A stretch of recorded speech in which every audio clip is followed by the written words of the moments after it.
To all my Gen Z people, many of us suffer from breathing issues. Now, how to treat them? So, basically, this is upon that.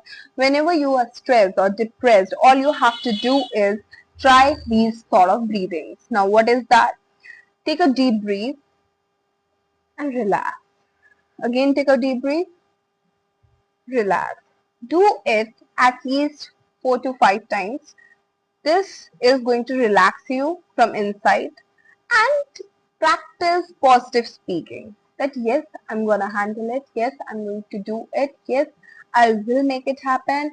I am here. I am here for myself. Say such things to yourself, and you are not just saying. Make sure you are not just saying, you are there for yourself. You are going to handle it because somewhere you know that you carry that capacity.